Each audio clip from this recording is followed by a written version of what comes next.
tous, alors c'est toujours avec beaucoup de plaisir que de pouvoir partager un temps ensemble autour de la parole de Dieu. Et nous allons commencer aujourd'hui, pour une première fois, cette thématique autour des églises de l'Apocalypse.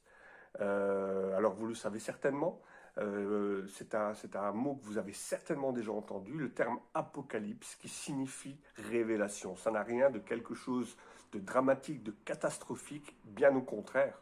Le mot apocalypse signifie simplement révélation. Et le terme église vient du latin ecclesia, qui signifie rassemblement ou assemblée de personnes. Et c'est vraiment dans ce contexte qu'il faut prendre le mot église. L'église n'est pas un bâtiment fait de pierres froides, de pierres mortes, bien au contraire. L'église, c'est l'assemblée des croyants, c'est l'assemblée, c'est le rassemblement des chrétiens. Et d'ailleurs, l'apôtre Pierre le dit dans 1 Pierre chapitre 2 verset 5, « Édifiez-vous comme des pierres vivantes pour former une maison spirituelle. » Donc il y a vraiment ce contexte de s'édifier les uns les autres, de s'entraider, de rentrer dans ce contexte les uns avec les autres, de former une maison de la même manière que l'on forme une maison en rassemblant des pierres. On est appelé à s'entraider mutuellement, à prospérer mutuellement, à être un groupe qui s'édifie mutuellement. La première église dont il est question aujourd'hui, la première église que le terme, le mot apocalypse met en avant aujourd'hui est l'église d'Éphèse. Et vous retrouvez le chapitre dans Apocalypse 2, versets 1 à 7. Et nous allons prendre, si vous le voulez bien, la lecture ensemble. Donc, le message adressé à l'église d'Éphèse. Écrit à l'ange de l'église d'Éphèse, voici ce que déclare celui qui tient les 7 étoiles dans sa main droite et qui marche au milieu des 7 lampes d'or. Je connais ton activité, la peine que tu t'es donnée et ta persévérance. Je sais que tu ne peux pas supporter les méchants. Tu as mis à l'épreuve ceux qui se disent apôtres, mais qui ne le sont pas. Et tu as démasqué leur imposture. Tu as de la persévérance, tu as souffert à cause de moi, et tu ne t'es pas découragé. Mais j'ai un reproche à te faire. Tu ne m'aimes plus comme au commencement. De quelle hauteur tu es tombé? Prends-en conscience, change d'attitude et agis comme tu l'as fait au commencement. Si tu refuses de changer, je viendrai à toi et j'enlèverai la lampe de sa place. Cependant, tu as ceci en ta faveur, tout comme moi tu détestes ce que font les Nicolaïdes. Que chacun, s'il a des oreilles, écoute bien ce que l'Église dit, ce que l'Esprit dit aux églises. À ceux qui auront remporté la victoire, je donnerai à manger les fruits de l'arbre de la vie qui se trouve dans le jardin de Dieu. Voilà ce que nous dit le premier verset donc, de l'Église aux Éphésiens dans le livre de l'Apocalypse. Pour bien comprendre la géographie, donc l'église d'Éphèse se situe actuellement en Turquie et c'est une église qui a fermé, une église qui n'existe plus. Pour comprendre un petit peu ce que l'Esprit veut enseigner aux églises, nous allons prendre deux exemples qui se rapprochent actuellement de notre vie. Peut-être que comme moi, vous avez déjà vu cette émission Cauchemar en cuisine.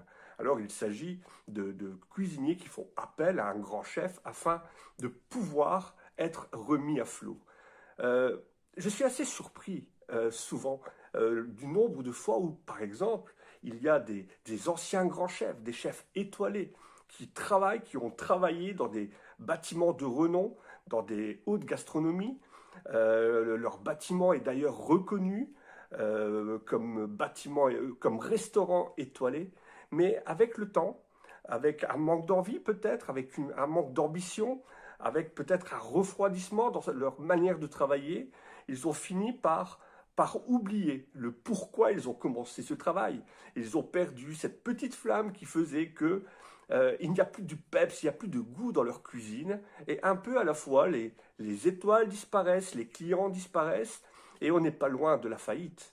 Ou alors je peux penser aussi à ce grand club de foot qui autrefois tournait en première division, ce grand club de foot qui, oh combien de victoires, combien de couronnes d'ailleurs, La salle est remplie de coupes, de médailles. On voit encore les belles photos du passé. Mais le problème, c'est que l'on ne vit pas dans le passé, on vit dans le présent. Et Dieu nous appelle à vivre dans le présent. Et ces grands clubs ne représentent plus rien. Ce n'est qu'un souvenir d'une gloire passée. Et seules les photos, seuls les cadres, seuls les trophées témoignent de ce passé. Mais ce club maintenant ne vit plus, il tourne peut-être en 3e division, je n'en sais rien. Ce n'est pas vraiment là le sujet. Mais c'est vraiment comprendre cela pour comprendre l'histoire de l'église d'Éphèse et son contexte. L'église d'Éphèse a été fondée par l'apôtre Paul. D'ailleurs, je vous invite à relire dans le livre des Actes, Acte 19, versets 1 à 2. Plus tard, cette église qui est jeune, qui est naissante, qui a déjà un solide fondement, construite par l'apôtre Paul quand même, Paul n'est pas n'importe qui, va avoir la visite d'apôtres, de renom aussi.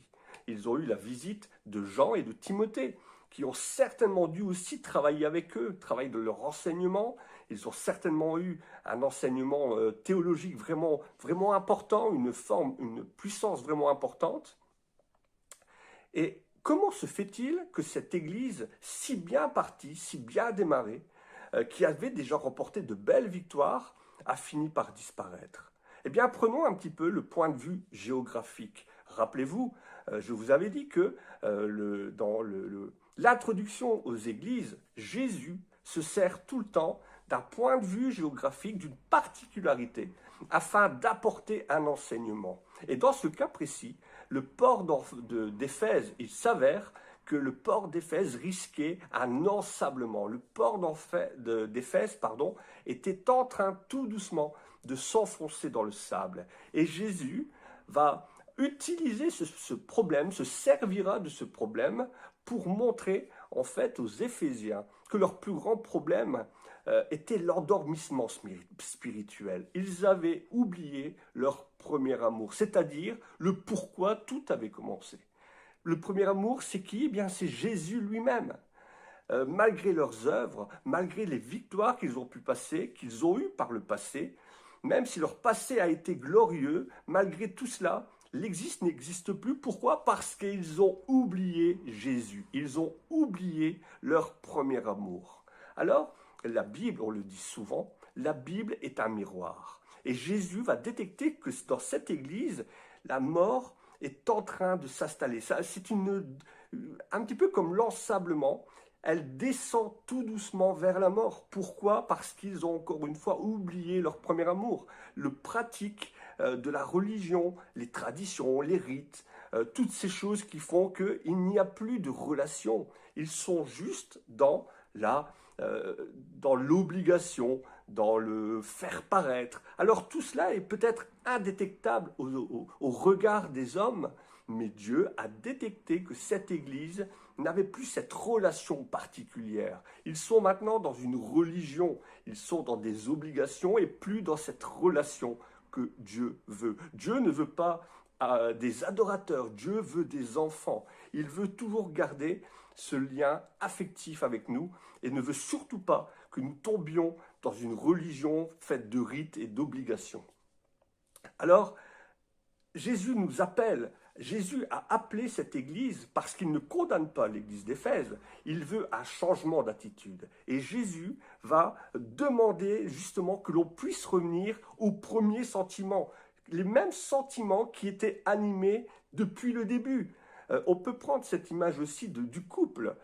Au début, on rencontre une femme, rencontre un homme, l'homme rencontre sa femme, et il y a comme cela, dès le début de la relation, quelque chose de Pepsi. Il y a une envie de se voir tous les jours, de se faire des surprises, de vivre ensemble, de passer beaucoup de temps ensemble, mais parfois certains couples, en vieillissant, tombent dans cette routine dangereuse où à un moment donné, les gens, l'homme, la femme ne se parlent plus, et il n'y a plus ce désir de retomber amoureux. Rappelez-vous cette chanson de Sardou, « Qu'est-ce qui m'arrive aujourd'hui? Je suis retombé amoureux de ma femme. » Eh bien, c'est un petit peu ça. C'est un petit peu ça que cette lettre nous dit aujourd'hui. C'est « Reviens à ton premier amour. Ne tombe pas dans la lassitude. Ne tombe pas dans la routine. » Je veux une relation avec toi. Je veux vivre une relation d'amour avec toi. Je ne veux pas vivre en, en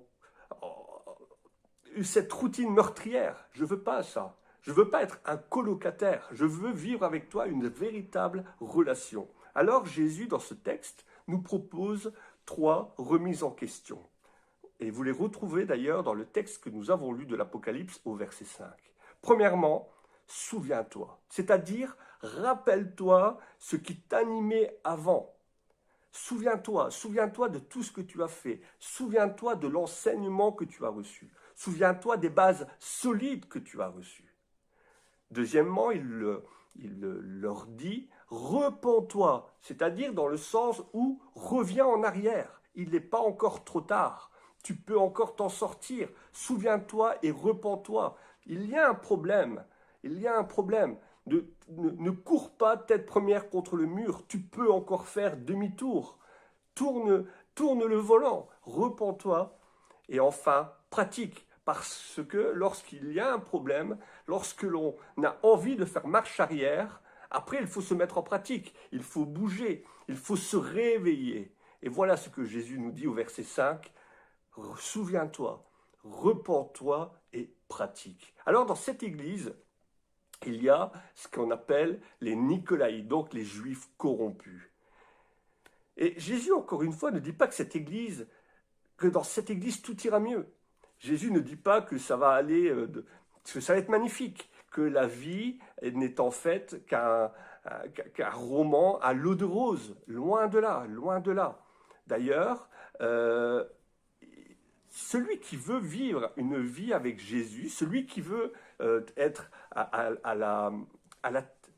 la fonction d'église, qui a vraiment à cœur son église, eh bien, il doit se rendre compte que s'il a envie de s'investir, la vie d'église est un combat. C'est un combat de tous les jours. Dans Matthieu 16, versets 24 à 25, il est écrit « Si quelqu'un veut venir à moi, qu'il renonce à lui-même, qu'il se charge de sa croix et qu'il me suive, car celui qui voudra sauver sa vie la perdra, mais celui qui la perdra à cause de moi la trouvera. » La vie chrétienne n'est pas un long fleuve tranquille.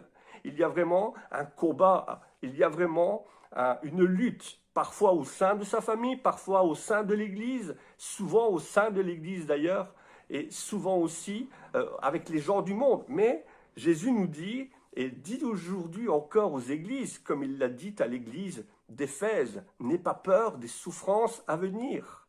Ne sois pas infidèle dans ton premier amour. Prends courage. Alors jusqu'où sommes-nous capables d'aller avec lui? Sommes-nous fidèles avec lui? Avons-nous envie de marcher avec lui? Sommes-nous prêts à prendre des coups pour lui, à porter notre croix? Jacques nous dit dans Jacques 1, verset 12, « Heureux l'homme qui supporte les tentations, car après avoir été éprouvé, il recevra la couronne de vie que Dieu lui a promis. » J'ai déjà entendu cette phrase, « Celui qui abandonne un jour, abandonne toujours. » Le choix, ce n'est pas l'abandon, le choix, bien au contraire, c'est la persévérance. Les couronnes, les coupes, les médailles ne sont jamais attribuées à des sportifs avant le commencement de la course. Les coupes, les couronnes de victoire sont toujours attribuées après.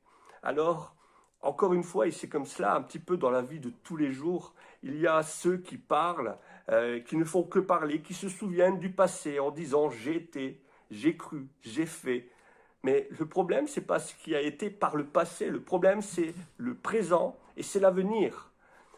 Et ceux qui parlent et ceux qui montent sur le ring. Alors de quelle personne sommes-nous? Sommes-nous de ceux qui ne faisons que parler? Sommes-nous dans le souvenir ou sommes-nous de ceux qui avons l'envie de monter au contraire dans le ring, d'aller au combat, d'accepter le combat justement parce qu'à la fin de ce combat, il y a une victoire. Et la victoire, c'est Jésus qui nous la donne. Nous sommes déjà plus que vainqueurs déjà par lui et à travers lui. Au vainqueur, je donnerai à manger de l'arbre de la vie qui est dans le paradis de Dieu. Alors que vraiment, ce message puisse vous encourager, puisse vous donner cette envie d'accepter les différentes positions, les différentes oppositions que nous allons avoir, que nos églises ne soient pas comme les églises d'Éphèse, qu'elles ne ferment pas, mais bien au contraire, qu'elles puissent rester ouvertes et qu'elles puissent rester des témoignages forts et puissants, que celui qui a des oreilles entende ce que l'Esprit dit aux églises aujourd'hui encore. Soyez bénis, passez une bonne journée et vraiment au plaisir de se revoir. Si vous avez aimé cette vidéo, n'hésitez pas de la partager, n'hésitez pas de vous abonner, comme ça vous pourrez recevoir toutes les notifications qu'il y aura dans le futur. À lui soit la gloire. Bonne journée.